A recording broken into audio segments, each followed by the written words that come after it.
on your live stream.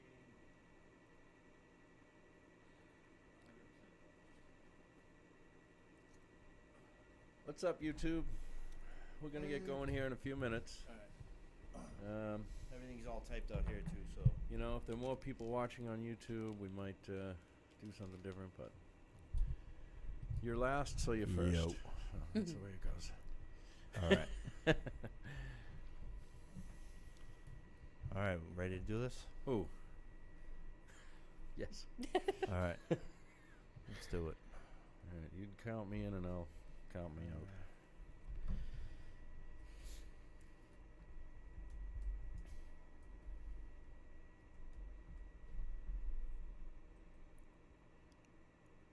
I did that, didn't I? Ooh. We'll keep it on, but we'll keep it low. Sounds like a jet plane in my ears. All right. 1 and live.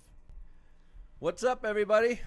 Yep, It's we're the back. Life on Life's Terms podcast, and I'm Tom Robinson, a grateful recovering addict. And like I always say, we're not affiliated with any 12-step program, so they're not responsible for what we say or do. But we do love them. We have benefited from them. We endorse them. Yes, they just don't endorse us. That's it. They don't endorse anybody. Yeah, what we do here is we share our experience, strength, and hope, and our opinions and what's worked for us. My name is Chris Mandeville. I am a recovered heroin addict. Yes, you are.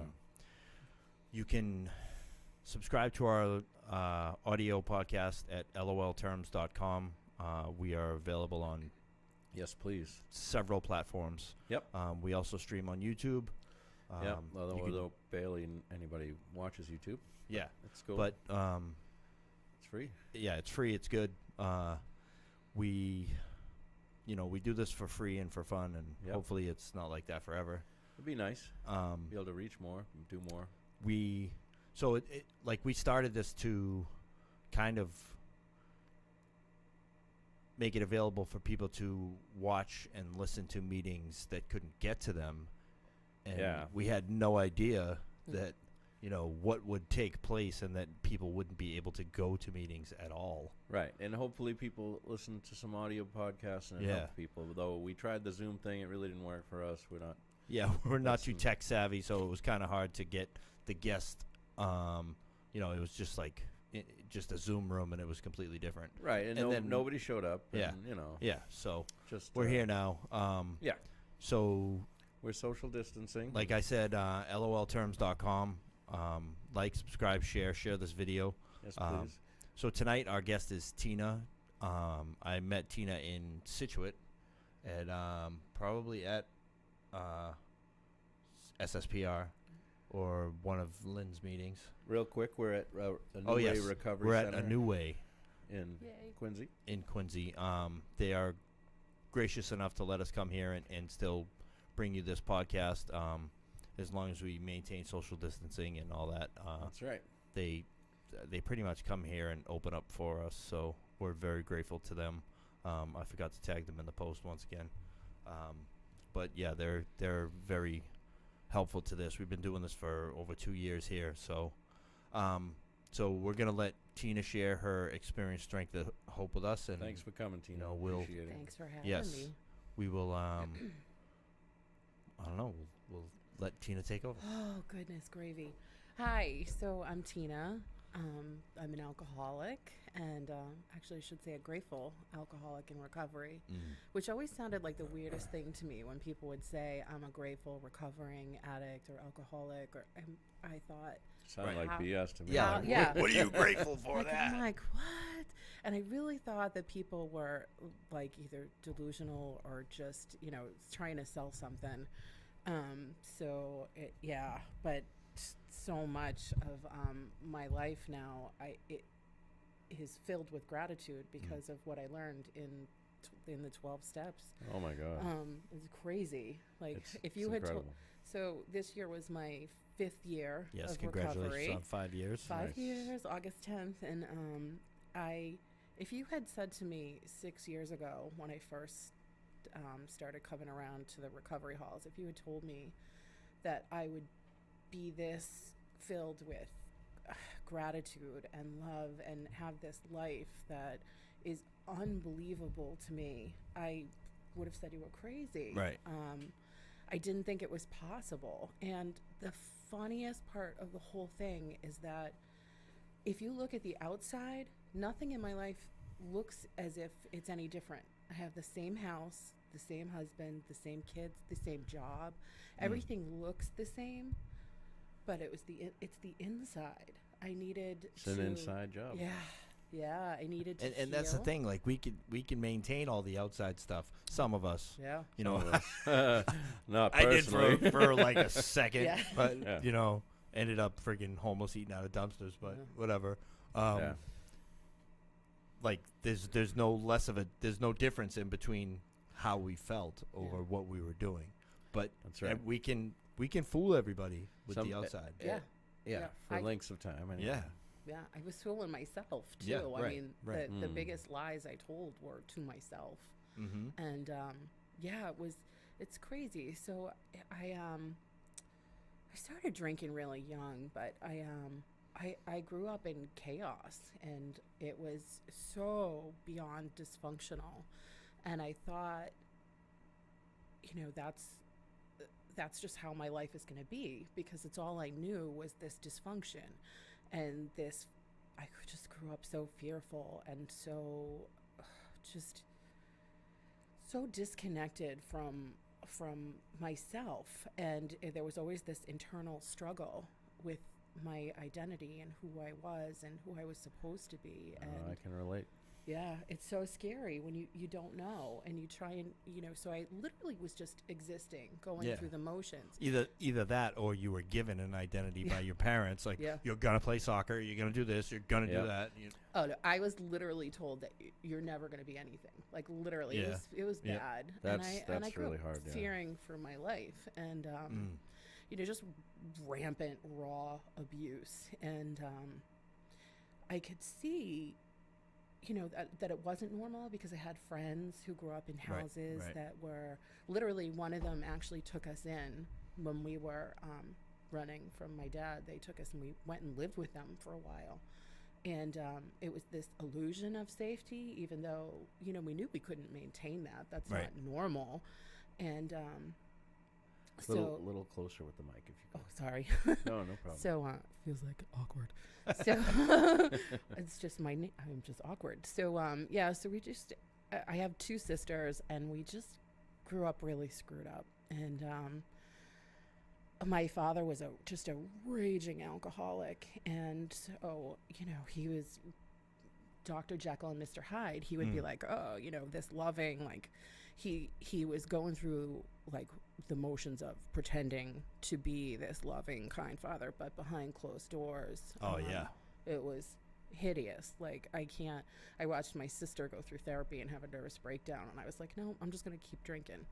So, Wow. yeah, my love affair started with drinking probably when I was like, I want to say I was like 12 or 13. I can't even, yeah, You have no seriously. idea. That's common. My That's mom- the age. My right parents there. used to make these giant pitchers of apricot sours, and I don't even know what was in them, but it was I don't know enough what that that is, yeah, the yeah. minute I drank it, it felt warm, and I felt this like ease. So I was like, oh, I want more of that. So I was sneaking alcohol from my parents' liquor cabinet and like making these concoctions of Oh yeah, I've been there. Yeah. I don't even know what, like rot gut. Literally, I didn't even care what it tasted Whatever, like. It whatever was- you could pour in there. Yeah, wasn't Yeah. it like a swamp? So there was some kind of name for that back in the day Oh, when it I was was a kid. bad. I don't even know. Cuckoo juice, I think Yeah, we used right. to call it. So, yeah, I remember drinking before going to school, and I didn't tell anybody. Like, it wasn't like it was to be like this rebel or to fit. It was just to feel comfortable in my own skin. Mhm. And Yeah. it was the oldest of the three girls, so I tried to be like the overachiever, and I tried to do really well in school, and you know, I thought I'd feel better, and nothing ever made me feel connected or better. Yeah. I had a couple of friends though who had, you know, they were sweet, and they just had this thing, you know. They knew that how I was growing up was really screwed up, Yeah. but we yeah. didn't really talk about it. But they knew, and I knew that they were a safe place to go.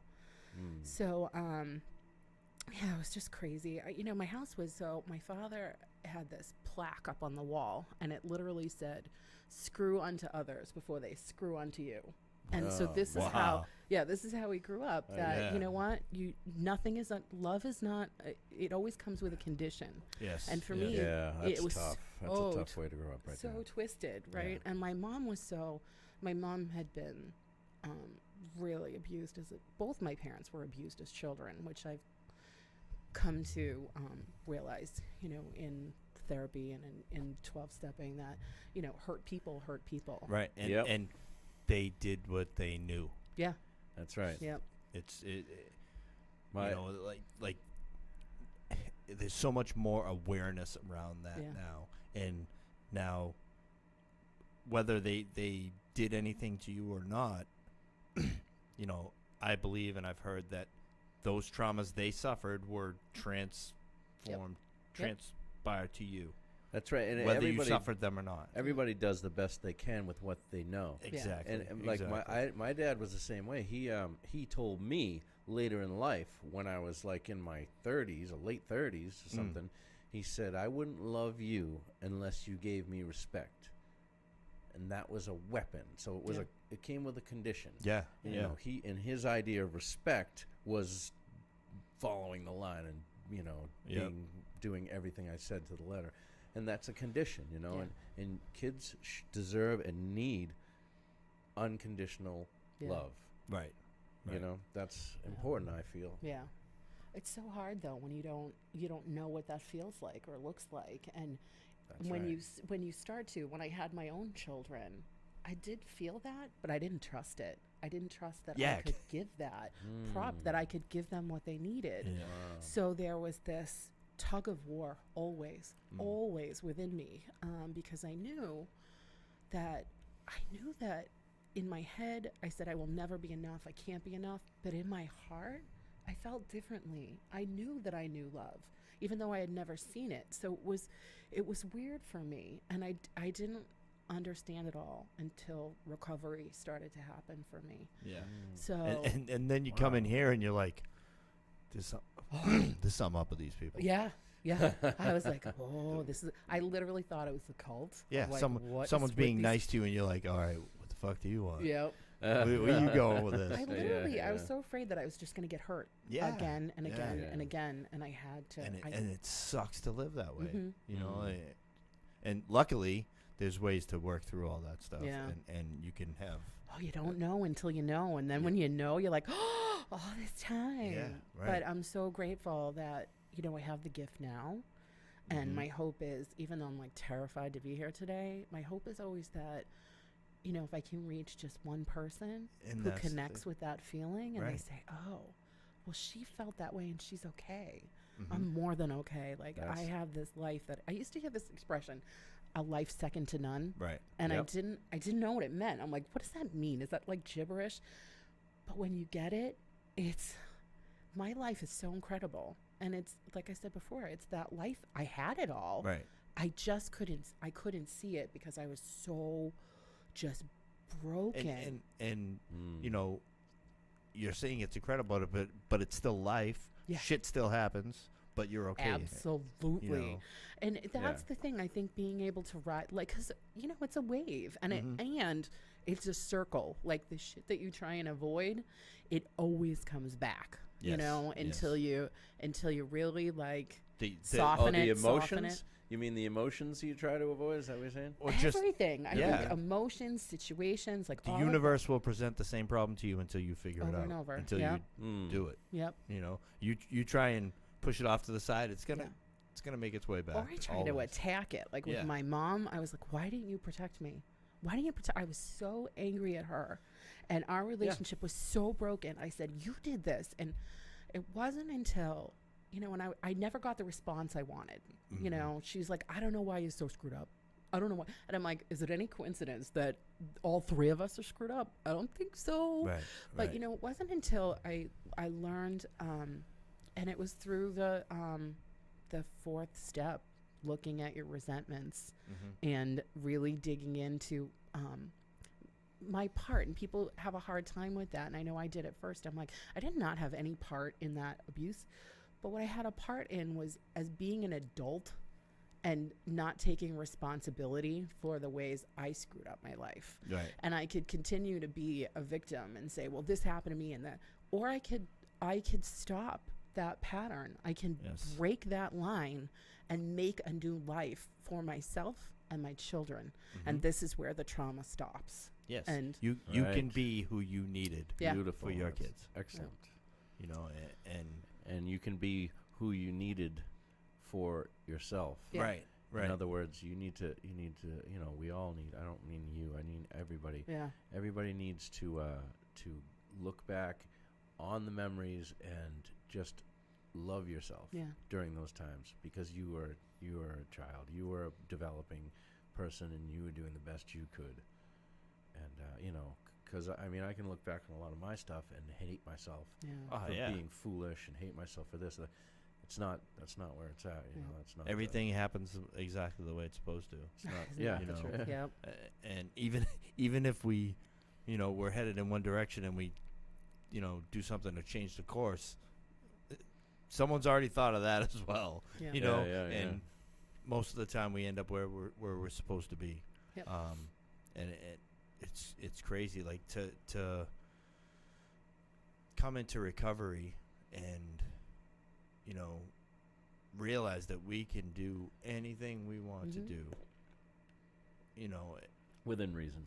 yeah. I mean, I'm not going to be accepted by an MMA team. You know what I mean? But Yeah, right. Yeah, I'm not gonna grow a foot and a half and and learn dunk how on- to learn how to on, dunk. you know. But Well, that's the other gift recovery gives you, though, is, you know, to check your expectations. You know, Yeah.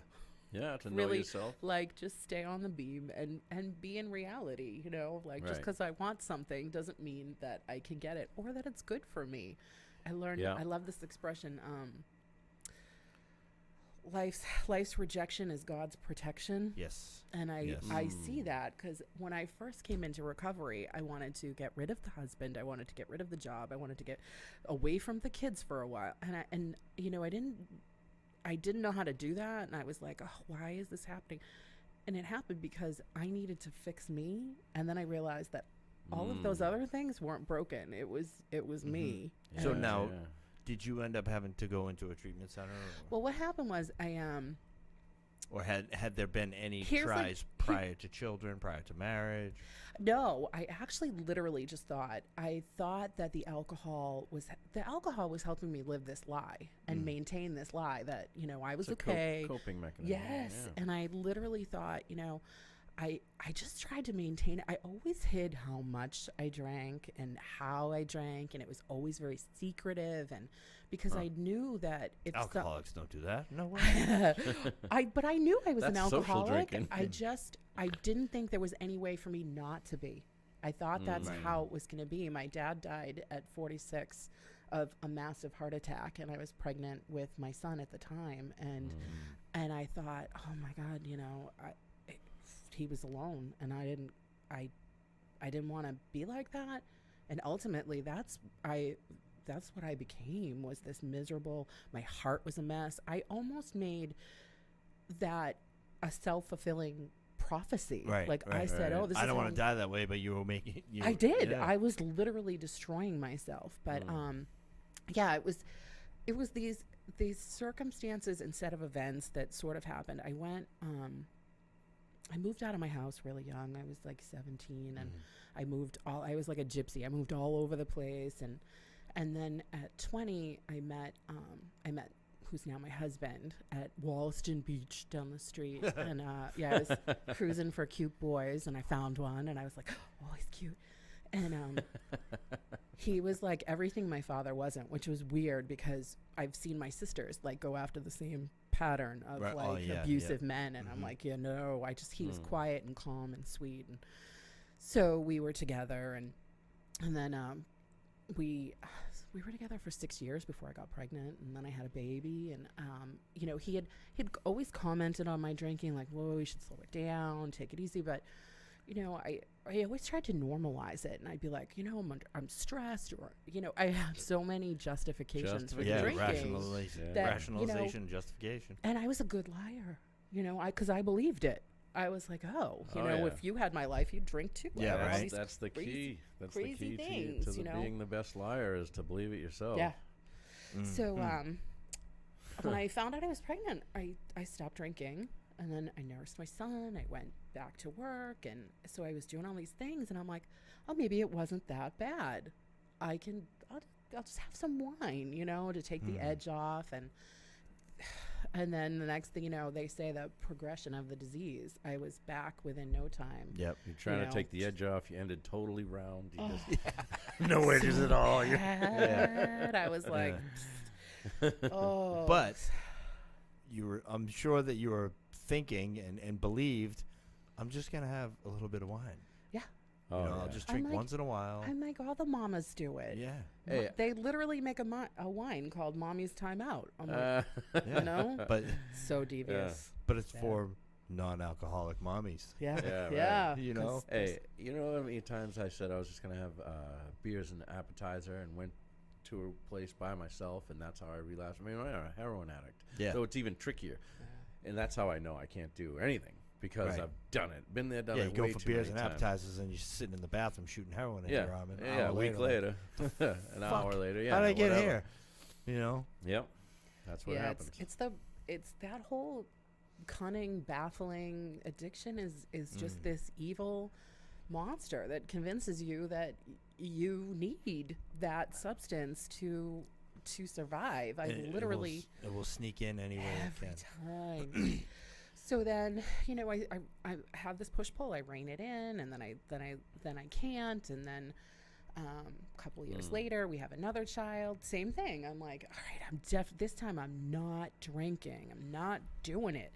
And then, a year after nursing, I'm like, I feel great. I'm home. I'm home with my son now. I don't have to go back to work. And then I got depressed. I'm like, oh, the thing I thought I wanted that would make me happy, being home and being a stay-at-home mom, I felt sheltered and alone and insecure and all of those insecurities from my childhood. I'm like, I'm not enough. I'm not enough. And I start Yeah. drinking again. Right. And then this whole time, my husband and I weren't even married yet. I'm like, you're not going to marry me because you don't love me. And I, I was always waiting for him to leave. And part of me was pushing him away because I so thought, you could drink the way you wanted to. and because I thought he was going to anyway. So I thought if I control the situation, Yeah. then If I make it happen, then it's not that bad. then I'd But be you ready didn't for want it. No, that's what You this whole expected thing it. is You didn't want crazy. it, but you were making it happen. Yeah, That's I know. Like- Insanity. that's Insanity. alcoholic thinking. Like, Yeah. you're So not we- realizing how screwed up we are. Yeah. So finally, rein things in again, and I get some illusion of control. And so we get married, and I think, okay, I'll be happy. And then our little family is now too small for our house, so we start looking for a house, and we find a house totally. I was talking about this earlier, and I'm like, it's totally funny how, like, when you realize, when you look back, how God was in your life. And so we're looking for a house, and he grew up in Quincy and I grew up in Weymouth, and I'm like, Quincy's really busy and it's very city, and I want a little more suburban-y kind of. So we're looking in Weymouth because I knew Weymouth, and I was afraid to go elsewhere. And so one day, like, the MLS listing pops up for a house in Scituate, and I'm like, there's no way we can afford this house, and I don't even know where it is. But I said, I'm gonna go find it. So I had this, just a pin on a map, and my husband goes, you're never gonna find it. So I call him up later on, and I go, I found it. And it's super cute, and it has a great yard, and the neighbors are all waving to me, so we belong there. And then he works for Verizon, and he worked out of the Dedham garage, and they worked only in that area. Right. And the next day he calls me and he says, you're never going to believe where they're sending me to work. They're sending me to Scituate. And I said, oh, go find the house. So he found the house, and he's like, yeah, this house is perfect. So then there's my next move. So I'm like, oh, this will make me happy. I have this perfect house. We're down the street from the beach, and it's a great neighborhood to raise my children. So I move into this house, and I immediately feel entirely insecure. Like, I don't belong here. Yeah. Less don't- than. Yeah. Like, yeah. I'm from Weymouth. I I don't- shouldn't live here.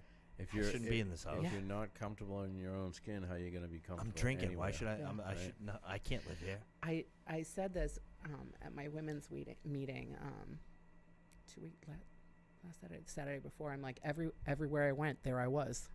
Yeah. That Yes. explains it. You know, I'm like, Yep. oh, here I brought I say me that. I say along that with all me, the Yeah. Yeah. and Yeah. I thought Brockton was my problem, and I moved all the way to California. No. yeah, no, there you are. Yeah. Here I am again. I say it when I speak sometimes. You take an asshole and you put it in a box in Brockton and ship it to California and open it up. It's still an asshole. Yep. That's You true. You know. Can't Yeah. change it. No.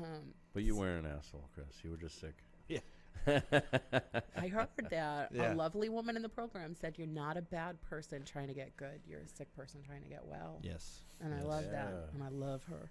So so we moved to Situate, and we're in this great little neighborhood. And here I am in this house, and I close all the curtains. We have this giant picture window, and we're on the corner, so everybody stops at the stop sign, and they're looking in, and I'm like, nope. And I close the curtains, and I'm like, my husband says, you can't be like. So I'm like, all right, I just got to push myself through this fear. So I become a den mom for the Cub Scouts, and I'm like, I got this. I don't got this. I'm so afraid. I'm like drinking before I go to a little kids' den meeting to set up. I'm like, got a cup full of iced coffee and vodka. I'm like, that's not normal. Yeah, because Yeah. every alcoholic knows that vodka doesn't smell. Right? Little kids don't Yeah, know. And right, they yeah. don't get too close to their moms. So and I'm trying to like involve myself in school, but I just feel like I'm lying. I'm just lying. I'm not this person I'm projecting myself to be, even though inside I'm like, I want to be this person that I know is in there, but I don't know who it is. So finally, my son, my oldest son, who was like 14 at the time, he starts dating this girl. And so they're going together and they're talking like quietly off to the side. And I'm like, and then the mom calls me and she says, so the kids were talking. And I went, oh. And she said, how would you like to come to a meeting with me? And I went, uh-oh. And she said, and it was the funniest thing she said to me. So that's beautiful. she knew someone I worked with, and she said, do you know how this person and I know each other? And I went, no. And she's like, she's my sponsor. And I went, oh, this, maybe this is something I need to look into. So I gave her the brush off for a little bit, and my husband was like, just go with her. Like, how is it No, going to hurt? at Just any go. point were you like, this is a fucking setup. How the hell did I I get here? literally was like, what did they do? And, I'm giving my son the side. I'm like, oh, This you is did it. This is bullshit. You She did doesn't it. know her. So I'm like, maybe I just need to change my medication, or well, your antidepressants don't work while you're drinking. So Yes. yeah, You're Yeah. taking you're taking an antidepressant while drinking Yeah. a depressant. yeah. So Right. So yeah. that Kinda was like- I kind of no. So I went with her to a meeting. I kind of begrudgingly, but I'm like, I'm just gonna do it so I can shut everybody up and say I don't belong there.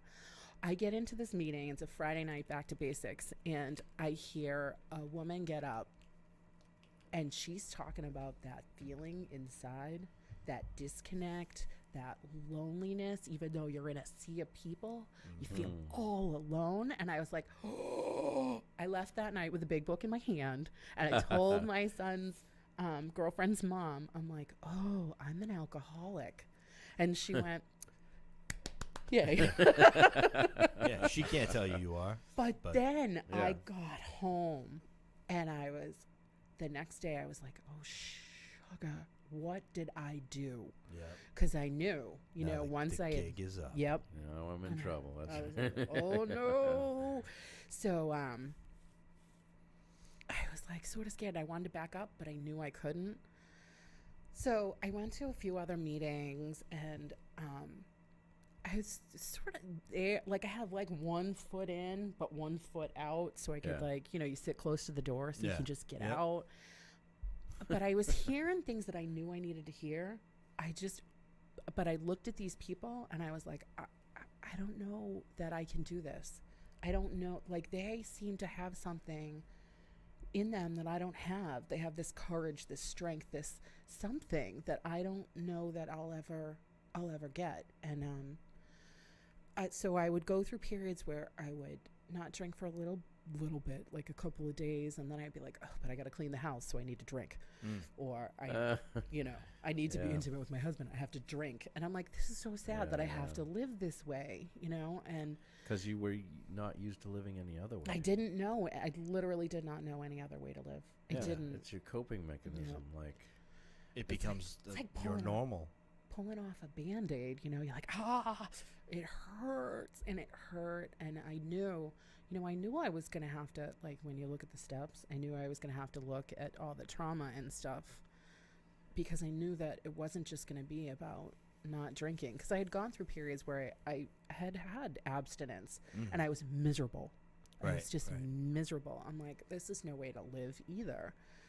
But, I certainly couldn't keep on the way I was going on. And then I just kept drinking. And then Thanksgiving, I was plastered, and my husband literally kicked me out of the car at an AA meeting. He was like, you get out. And he gave me the boot out of the car, and he said to my friend, he's like, keep an eye on her. He's like, I don't even know where she got the booze. I don't even know where it's hidden at this point. I'm like, some crafty. So was it like an alcothon you ended up at on Thanksgiving? No, it was just a meeting. It was a seaside meeting that they had in the morning, and I was like, and then afterwards he's like, all right, so we're going to send you to a detox, but you got to call. And I was like, I got to call? Why am I going to call to put myself so I went to detox, which is actually a really good thing, because I would have died had I tried to detox on my own. right. They put me on a lot of medication so I could stop this. Yeah. A lot of people don't know that you very well could die if you've been drinking every day for long enough, and your body becomes accustomed to that, which is physically addicted to alcohol. You could die when you try to stop. Yes. So medical detox is definitely recommended. Yes, it's worth going to the hospital, because you might never survive. Not survive it. Along with benzodiazepine drugs. Yeah, those are the only things that you can really die from. Like, you're gonna feel like you die when you're detoxing off heroin, but or methadone. as long as you don't dehydrate, you'll be okay. But methadone, Suboxone, anything like that, it's a physical thing. But if you drink and eat food still, you're not gonna die. But alcohol, you can have grand mal seizures, and benzos, the same thing. Bite your tongue off. Yeah. Swallow your tongue and suffocate. Good stuff. But we're not doctors, so. No, we're not doctors. But we know that I know that because I went to 50 detoxes or some stupid number like that. You know what I mean? So where did you end up? Belmont. I was up in Belmont, and it was the weirdest thing. Like, it feels like out of body now, and probably a lot of it was because I was very heavily medicated. Because I was so alcohol dependent. Like, it had gotten so bad, and I know it was all fear. Like, looking back, it was fear, and the more fear I had, the more I tried to drink it away, and then it was the guilt and the shame over drinking that way. I'm like, because I knew better. That seed had been planted, and I knew that if I could just get it, I could stop, but I needed that detox. And then I got out and started therapy, and therapy was hard. And so I went through a period again of sobriety, and then I just couldn't handle all the emotions. I just couldn't. I was like, I don't know how to do this. So I drank again for probably another up until that was November. I drank up until there was a day in August. Oh, August 9th. This is when it was. A day in August. And I went, it was the day before my sobriety date. I went to a fair with my kids. And I had my daughter, who was 4 at the time. And she's like, Mom, I want to go on this ride. And I was so miserable. And I looked down at her and I thought, what kind of mom are you? She doesn't deserve this. And I don't have to live this way. I don't. And I went to a meeting the next day, a Seaside meeting, and it was As Bill Sees It meeting. And sometimes love that one. I love it, but sometimes they're so weird. This one could not have been more perfect. It's funny. I used to sit. They used to get make what you two need. circles, and there was an inner circle and there was an outer circle. So usually I'd Yes. sit on the outer circle by the door. Because there's so many people, you're Yes. probably not going to have to talk. Yeah. So Right. this time I sat on the inside, and the reading was basically it literally said, "I have returned convinced," and I was like, "This is it. This is my sign." So I said to the women who brought me in, I said, "All right, what do I do?" And they're like, "You do 90 meetings in 90 days. You haven't set a date, so pick today as your sobriety date." I'm like, "How about I pick tomorrow?" And they're like, "All right, just pick a day. So tomorrow's it, Yeah. and you do your 90 meetings in your 90 days." So that was me 2 feet in at that point. And I'm like, all right, challenge on. So I went to at least one meeting, mostly 2, some days 3. And this was still while I was working and while I had a little kid that I had to drag around with me, but I did it. I did Right, it when I right. went when I was sick. And the thing that this taught me was that I can't prejudge things, because I went to meetings that I wouldn't ordinarily go to, and I found so many tools that I never would have had. I met people that changed my life Yeah, yeah. immensely. That's I learned. why they tell you to do that. It's crazy. It was so good. I went to a meditation meeting and I was like, this is bananas. These people are all whacked. Like, I couldn't sit still. I have my eyes closed, and then I open up my eyes to see if I'm doing it right. I'm like, am I supposed to be closed? Right? What's happening? Is everyone else closed? Yeah, Are I they- could Are they imagine. actually meditating? Or are they could've- watching me? I Yes. could imagine that. I thought they were. I I was like, I can imagine that it would be hard meditation meeting in new sobriety. I mean, Oh. maybe some people do it. I didn't do it because I don't even know if they were around then. But that moment when you looked at your daughter at the fair, yeah. that's the moment of clarity right Yeah. there. Yeah, That's that's the your moment of truth clarity. moment, you know? Yeah. And still to this day, it's like, But that's good. That's the good stuff. Yeah, I know. You know, like, You'll never forget that. yes. no, never. And as long as you don't forget that, God willing, Yeah. everything will stay. Still And there's good. been Stay on the so right many path. other moments even after that. that Oh, I'm yeah. like, So incredible. I've discussed this before. So you had your spiritual awakening Yeah. at that moment. And I've had them. But like it talks about in the book, that feeling fades. So we have to constantly keep doing things to feed our spirit and Yep. and keep having those spiritual awakenings. Yep. You know, cuz that'll carry you as long as it carries you. You know, but you can't build your entire foundation on that one No. moment. But you can start your foundation, you know, and keep working at it. Yeah. You know, it's Well, and it's that more will be revealed. Yes. Like you Yes. don't see it unless you keep going at it. Mhm. And it's amazing to me the things that have been revealed to me. And I'm like, I couldn't even there's so many instances that are just crazy God shots. I'm like, and Right.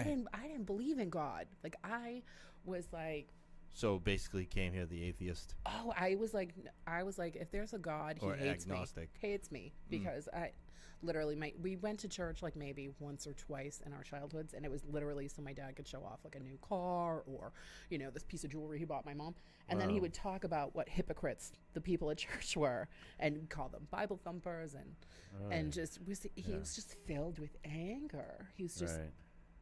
a product of that environment that he grew up in, and so that's Yeah. what I thought. Hypocrites. So Do you think you've done work towards forgiving your father? I have. Yeah. I have more to do, which has Right. been the more will be revealed. This whole pandemic and the heaviness of that, and all of the tension in the world right now. I started to feel really small and helpless. Oh, And yeah. I felt that like I withdrew inward, and I was like, and I started to question myself, like, what am I here for? What am I doing? Where is all this coming from? Because I thought, I had forgiven him. I understood why he was who he was, that he was just broken, and I actually had some pity for him. But there's still stuff in there that's Oh, that's yeah. I understand completely. I can And- totally relate. You know, the more you're here, the longer you're sober, that stuff's gonna come up. Yeah. You know, and there's probably some really really deep stuff that Yeah. you has not been revealed to you yet. Mhm. You know, Right. and something will happen, and you know, we have a mutual friend that, you know, this is his job, is like trauma work, Yeah. and in recovery for a very very long time, and still didn't feel right. Yeah. You know, there was something, and now this is it. Now that's his, it's his work. Yeah. It's his You know, calling. Yeah. it's his calling. I see it all the time. I don't remember who said it, but they say there's two important dates, two important times in a person's life: the day they're born and the day they find out why. Mm. You Yeah, know, yeah, yeah. like That's search. it'll be revealed to us Yeah. someday. You know, Yeah. and we'll know it. You'll feel it. What was that stuff you did with that therapist there? that Oh, has EMDR. yeah, that's it. That helped. So I was, you know, we went through a treatment center and we were suggested to go to counseling and all that stuff, and I took all the suggestions that I could. Yeah. You know, and I'm grateful for that, because, you know, there was stuff that I wasn't gonna fucking tell my sponsor.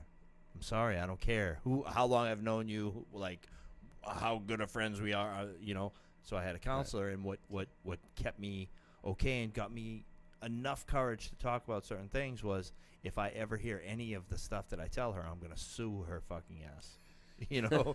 Yeah. and but that was enough to get me to Yeah. start working.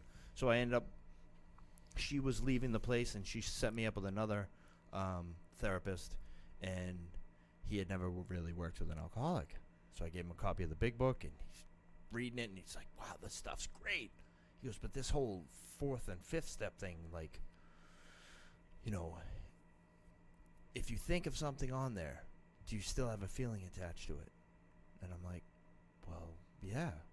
He goes, well, then you really haven't processed it, Yeah. because you can have a memory and not have it trigger a response. So he said, would you be open to doing some stuff that I've learned? And I'm like, sure. So we did EMDR. I think it's eye movement reprogramming and desensitization. Oh. So what you do is you have these paddles that vibrate in your hands. You turn your eyes, you move your eyes like at random patterns, and he'll tell you, and the machine like does all this stuff Yeah. on its own. And basically what it's doing is like taking this mouse in your brain and going to restart.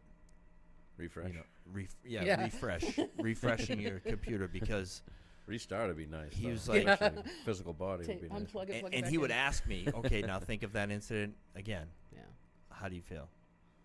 Think of that incident again. How do you feel?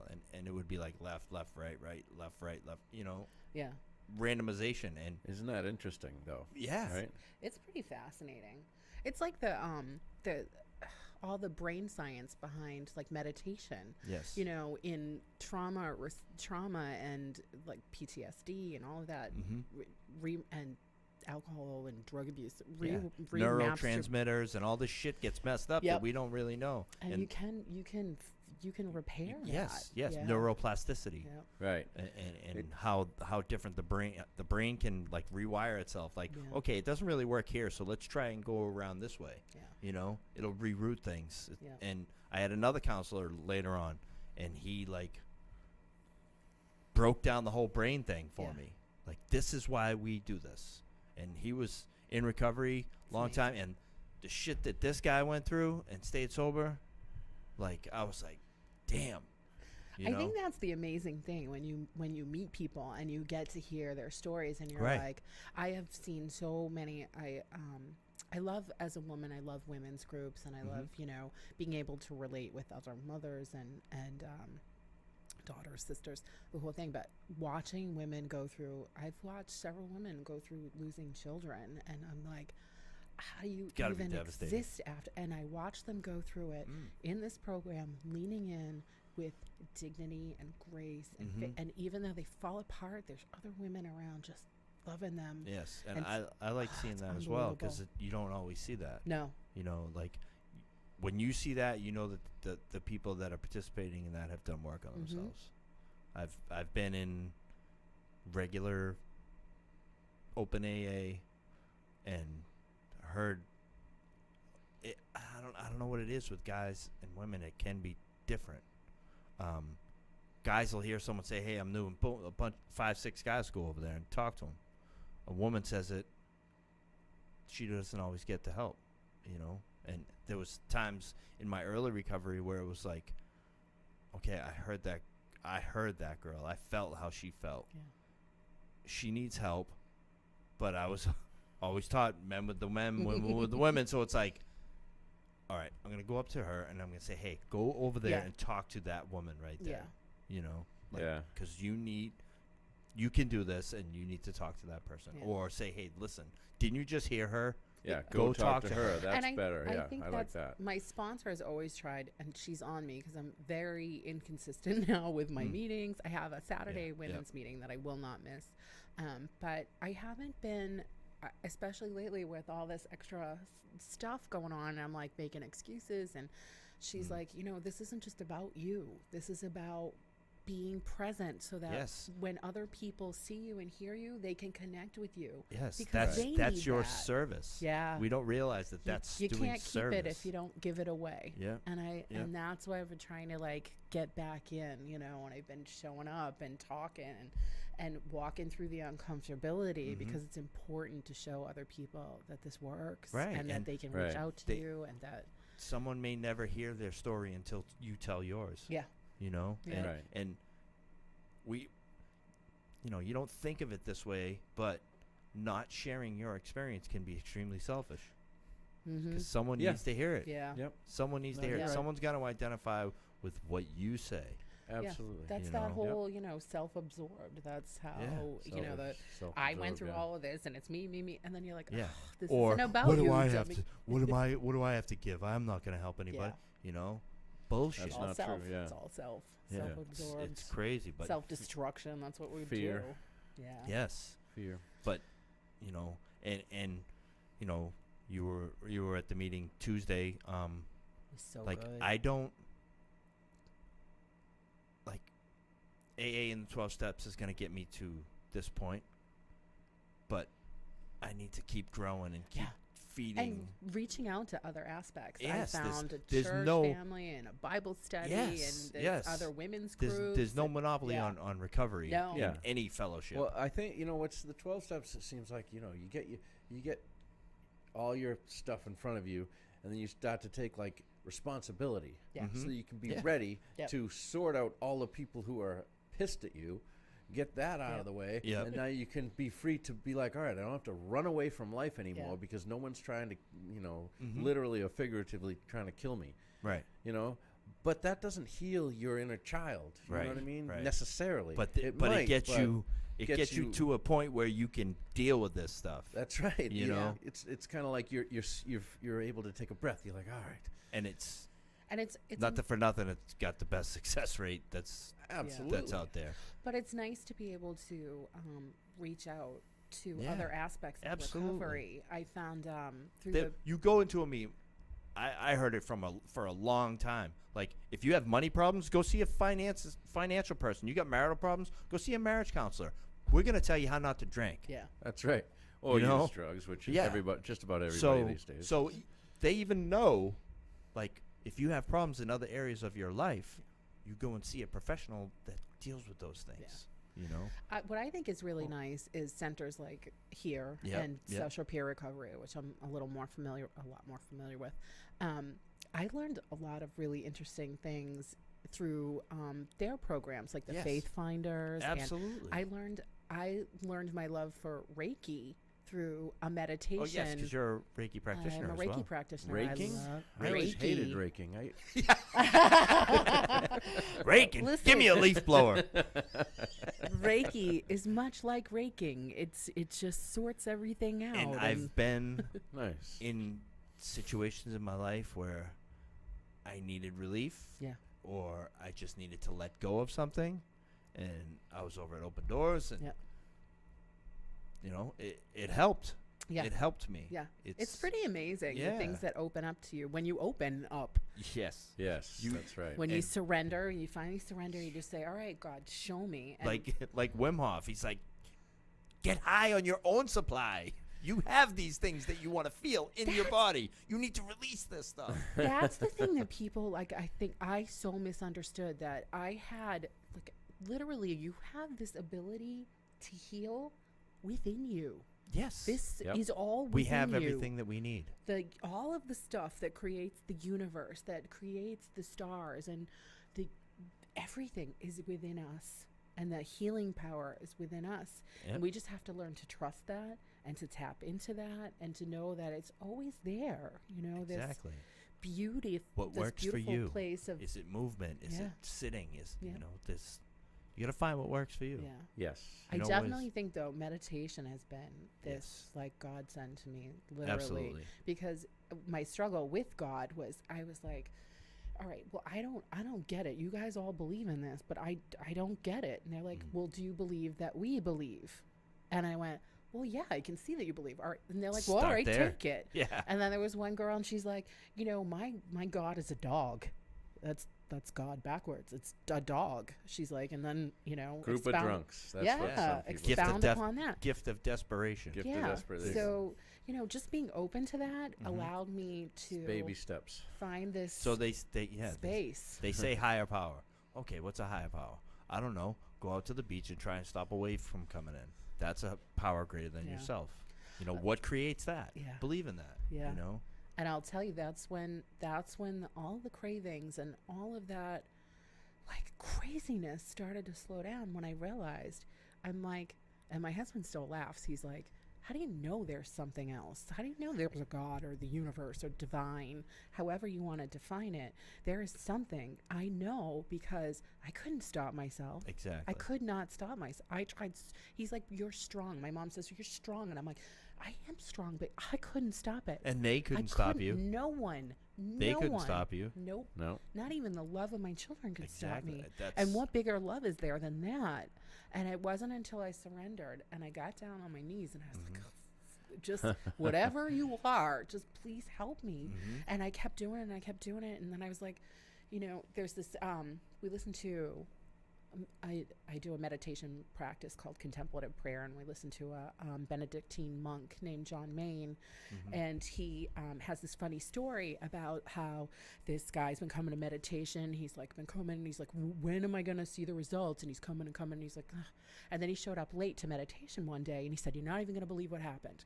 There was this incident, and there was an accident, and he's like, these kids who ran their bike off the road in front of my car, and he's like, I was so calm, and I said, all right, let's just figure this out. We'll go down to the police. And he's like, that wasn't me.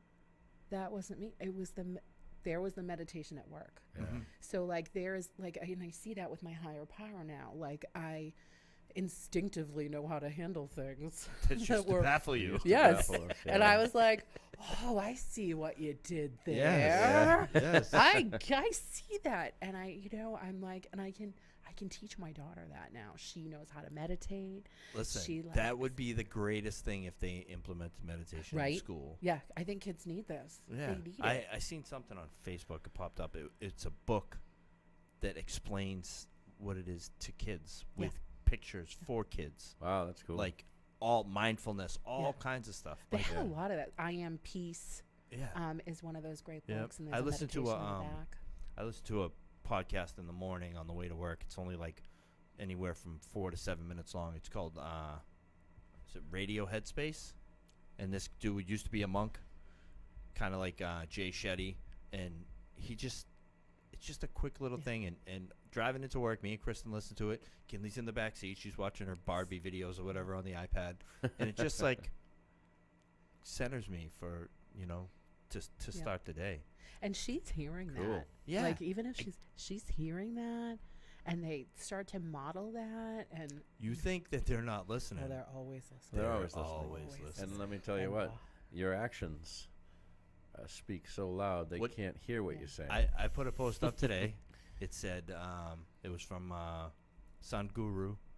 It said you can conduct yourself in such a manner that you get looked up to, and you have to do very little parenting. If you conduct yourself in such a Yes. manner that you are looked up to, That's right. you do very little parenting. Well, there's a concept that was by Stephen Covey that was the emotional bank account. So you put in this emotional bank account. You have this emotional bank account in your child's name, and you're putting things into it. You're putting things into it, and then when something's really bad and you have to be heard and you need them to pay attention, they will, that can be withdrawn. Yeah. The good faith, the way they look up to you. Yep. They'll be like, okay, But if you're always like, "'Cause I said so," and you're selfish and you're doing things because of your own selfish ideas or whatever, then they're going to be like, he's just being selfish again. I'm not going to listen to him. Right. I can walk out in the street or They'll- whatever it is. They'll trust you and they'll have faith because of how you've conducted yourself before. Yeah. So. And it's hard to remember that sometimes. Yes. Like in regular life, like we're lucky that we have like all of these tools, because I was so busy going through the motions of life before that I can't tell you how many times I said I'm too busy, and now my daughter says to me, Mom, can I tell you something? And I'm like, yeah. And she just climbs right up and we sit and she knows that no matter what she has to say, that it's important to me. And it's those huge. spaces in between, the doing. I said it the other day, we're human beings because we need to just be a human being, not a human doing. Yeah. It's so important. I think I have that on my tagline on Facebook. It's so hard though, because in this society we're taught that you have to be multitasking and you have to this anxious striving and in all of that hustle, side hustle, you forget that you know what, that's not the place. It's no more hustle, it's align. Align.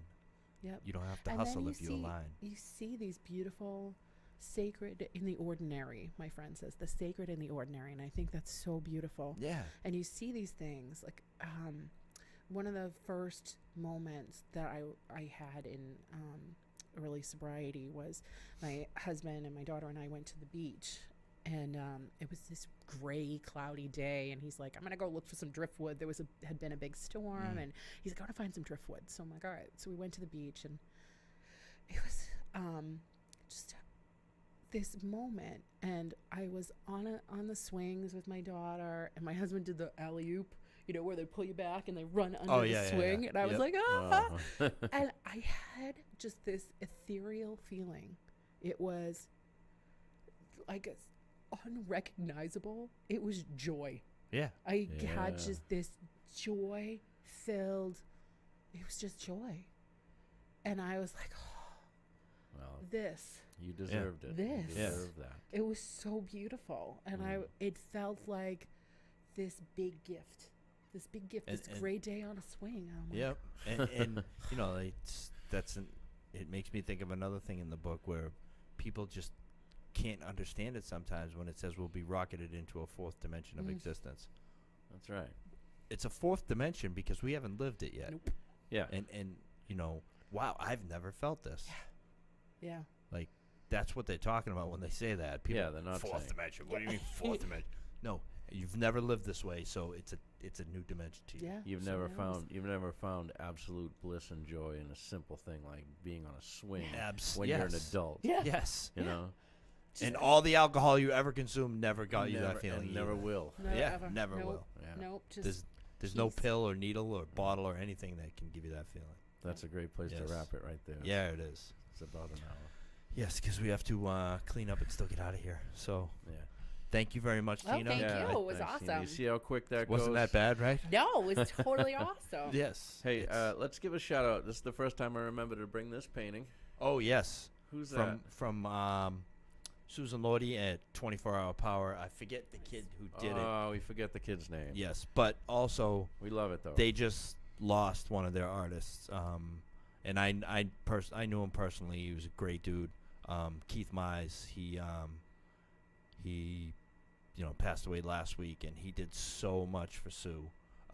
He was just an that's too awesome bad. graffiti artist, and it's crazy. You just make one bad decision, and you can't come back from it. So pray for always thinking of the people left. the people that have That are left. haven't made it through this, and it just makes me even more grateful. You Yeah. know that Yeah. a day at a time I Yeah. can keep doing Hold this. on to this thing. You know, yeah. So But anyway, awesome. Thank you, Tina. Thank did you great. guys. This was LOL awesome. terms. Yes, lolterms.com. Like, subscribe, and share. And once again, if anyone would like to share their experience, strength, and hope with us, Yeah, please hit us up, please let us please. know. And you Always don't looking need for to be guests. afraid because it was totally cool. Right? I Right. just fixed the email thing, I believe, on the site. So Oh, now okay, I yeah, will I get kept getting those- I kept will getting a get those notification. emails. I will Awesome. get those emails. All right, so thank you everybody, and hopefully we'll see you next week. Peace. Peace. And YouTube. Oh, that was totally not terrible. You guys are awesome. That was fun.